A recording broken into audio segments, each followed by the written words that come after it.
भगवान आज युधिष्ठिर इत्यादि सबको लेकर के पितामह भीष्म की ओर चल पड़े। पितामह भीष्म जो कि सैया पर लेटे हैं, बाणों की बूंद बूंद करके रक्त जिनके शरीर से बह रहा है, स्थिति नहीं है, हाथ और पैरों को हिला भी नहीं सकते हैं। वो पितामह भीष्म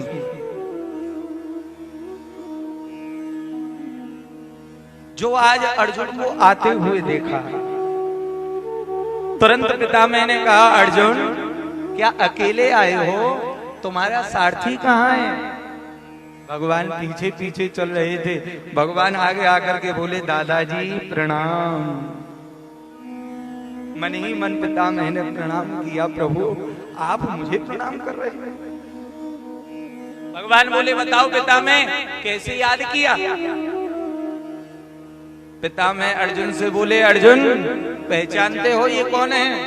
अच्छा ये बताओ तुम्हारा इनके साथ संबंध क्या है? पितामह सब जानते हैं, ये मेरे मामा जी के बेटे हैं, वसुदेव जी के पुत्र हैं कृष्ण। पितामह हंस करके कहने लगे, वाह अर्जुन, कभी इनको मामा का बेटा बताते हो, कभी इनको ही सारथी बना करके रथ चलवाते हो, कभी इनसे ही गीता का उपदेश सुन करके इनको गुरु भी बना लेते हो। अरे कितने संबंध हैं तुम्हारे इनसे? भगवान ने कहा, पितामह आपके पुत्र अब सम्राट राजा बन गए हैं, कुछ इनको उपदेश दे दो। सो पितामह ने उपदेश दिए, राज धर्मान दान धर्मान मोक्ष धर्मान विभाग स। राज धर्म बतलाया, दान धर्म बतलाया, मोक्ष धर्म, स्त्री धर्म भी बतलाया। और बेटा ये ध्यान रखना, जीवन में कभी भी पाप तो करना ही मत, पाप होते हुए देखना भी मत। पांडवों के साथ द्रौपदी भी थी, द्रौपदी हंसने लगी। पितामह ने पूछा, पुत्री क्यों हंस रही हो? पितामह ऐसी हंसी आ गई, नहीं कुलवती कन्या बिना कारण के हंसती नहीं है, कोई कारण जरूर है तेरी हंसी में। द्रौपदी ने कहा, मेरी हंसी का कारण पूछ रहे हो तो ये है, आपने अभी कहा कि पाप करना मत, पाप होते देखना मत।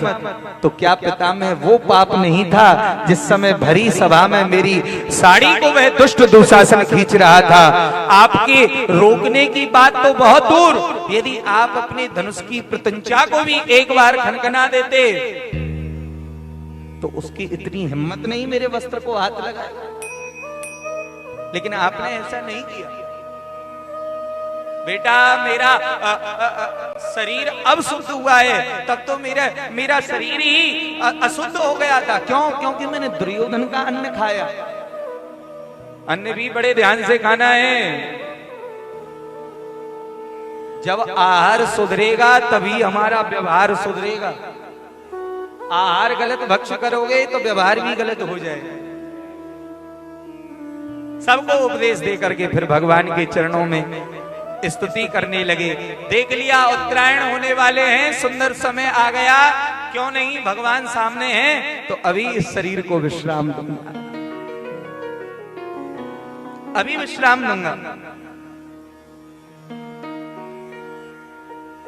ऐसा भाव पितामह का रहा, क्योंकि इनको इच्छा मृत्यु का वरदान मिला है ना, अपनी इच्छा से ही अपने शरीर को छोड़ सकते हैं।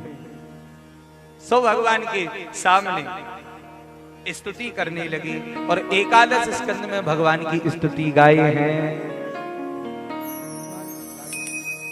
ठाकुर जी के चरणों में बार बार प्रणाम करने लगे, हे प्रभु अब मैं इस शरीर को छोड़ रहा हूं और जाते जाते एक सुंदर काम अपने शरीर से करना चाहता हूं। क्या?